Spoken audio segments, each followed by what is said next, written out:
ici, on apprend que le Premier ministre Stephen Harper est prêt à fixer conjointement avec les Américains des cibles de réduction des émissions de gaz à effet de serre. Le Premier ministre a envoyé une lettre au président Barack Obama à ce sujet au mois d'août. À l'écouter pour faire le point, notre journaliste spécialisé en environnement, Étienne Leblanc. Étienne, bonjour. Bonjour. Alors, Étienne, quel est l'objectif du Premier ministre Harper? M. Harper veut faire approuver ce pipeline depuis si longtemps d'ailleurs. Alors, on se rend bien compte en Alberta puis au Canada en général qu'on produit tellement de pétrole à partir de ces sables bitumineux qu'il n'y a pas assez de pipeline pour faire sortir ce pétrole de l'Alberta. C'est bien pour ça, d'ailleurs, on en a parlé beaucoup ces derniers temps, qu'il y a autant de trains qui transportent du pétrole depuis un certain temps, parce qu'il n'y a pas assez de pipeline pour le transporter. Bien sûr, le marché américain pour ce genre de pétrole est très important. Les Américains en achètent beaucoup de ce pétrole et les transportent de toutes sortes de façons. Mais là, on voudrait donc, avec ce grand pipeline Keystone XL, pouvoir le transporter de l'Alberta jusqu'aux raffineries du Golfe du Mexique pour le marché américain, mais bien entendu, et ça personne ne le cache trop maintenant, pour pouvoir l'exporter aussi ailleurs à partir des ports du Texas. Et le président des États-Unis, Barack Obama, a toujours émis des réserves à propos de Keystone XL. Il n'a pas donné facile, en tout cas au Canada, ça c'est certain. Il l'a fait regarder une fois. Et puis là, récemment, dans les dernières semaines, on a vu certaines déclarations, notamment M. Obama a dit au New York Times, moi je ne suis pas certain du nombre d'emplois que ça pourrait créer, ce que disent les pétrolières, ils disent que ça va créer 20 000 emplois pour la construction du pipeline.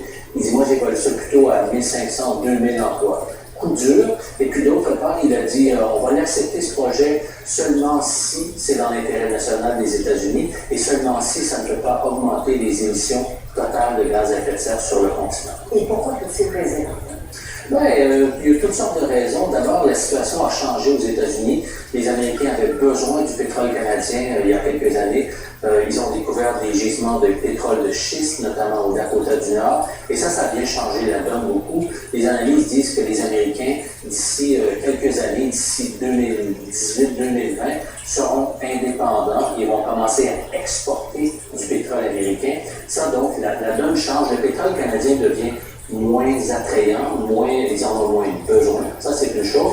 Et deuxième chose, ça, c'est plus politique, je pense. M. Obama, dans son dernier mandat, il a toujours mis de l'avant de façon très, très proéminente la question des changements climatiques, mais il n'a pas beaucoup agi en contrepartie de façon très concrète. Alors peut-être qu'il a aussi un leg à laisser au terme de son deuxième mandat. Donc, c'est là qu'il met encore plus de pression et il veut forcer l'industrie pétrolière canadienne à adopter d'une meilleure façon de produire le pétrole. Donc, il joue ce jeu depuis le début. Il ne veut pas vraiment fuser le pipeline, mais veut forcer les Canadiens à avoir de meilleures méthodes de production.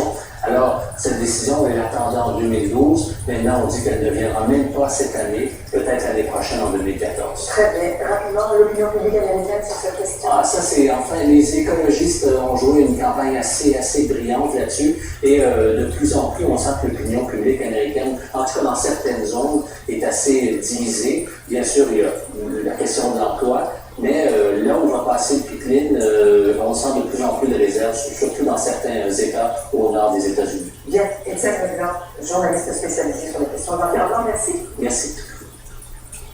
En Nouvelle-Écosse, les néo-démocrates au pouvoir depuis 4 ans ont présenté leur nouvelle plateforme électorale ce matin. Loïc sait que les élections n'ont pas encore été déclenchées. Sabrina Fabian, c'est quand même plutôt d'habitude. Tout à fait, les élections n'ont pas été déclenchées encore. Par contre, aujourd'hui, le chef du Parti néo-démocrate, Darrell Dexter, a invité les médias ainsi que les partisans néo-démocrates, des députés et des candidats à un rassemblement pour qu'ils puissent dévoiler les détails de sa plateforme électorale. Ça ressemblait plutôt à un ralliement lors d'une campagne électorale. Il faut savoir que les élections sont imminentes en Nouvelle-Écosse. On les attend depuis quelques mois parce que ça fait maintenant plus de 4 ans que les néo-démocrates sont au pouvoir en Nouvelle-Écosse. Et nous n'avons pas d'élection à date fixe. Ici, on est les seuls au Canada. Mais le chef du parti, Darrell Dexter, s'est expliqué aujourd'hui. Il a dit qu'il voulait faire ça de façon non conventionnelle pour donner l'occasion aux familles néo-démocrates, néo-écossaises, je veux dire, de bien étudier les détails de sa plateforme électorale. Et le parti au pouvoir est en perte de vitesse. C'est bien ça. Alors, même si les néo-démocrates ont remporté les élections avec une grande majorité, leur popularité a quand même baissé au cours des dernières années. Et si on regarde les derniers sondages, Les libéraux sont en tête avec 41% des intentions de vote. On a aussi entendu le chef du Parti libéral aujourd'hui, Stephen McNeil, a réagi. Il a saisi l'occasion pour critiquer le gouvernement pour avoir fait beaucoup de fausses promesses. This will be a campaign about Ça sera une campagne pour savoir quel leader, quel parti à qui vous pouvez faire confiance pour gouverner Saint-Antoine. Je suis très fier du fait que durant les dernières campagnes, j'ai été très direct avec les électeurs. Je suis pas prêt à vous dire quelque chose que je ne vais pas faire et je vous dirai la même chose durant cette campagne. Alors maintenant, il faut juste attendre le déclenchement des élections, mais je vous laisse entendre que ça se fera cette fin de semaine. Sabrina, merci. Je vous en prie, au revoir.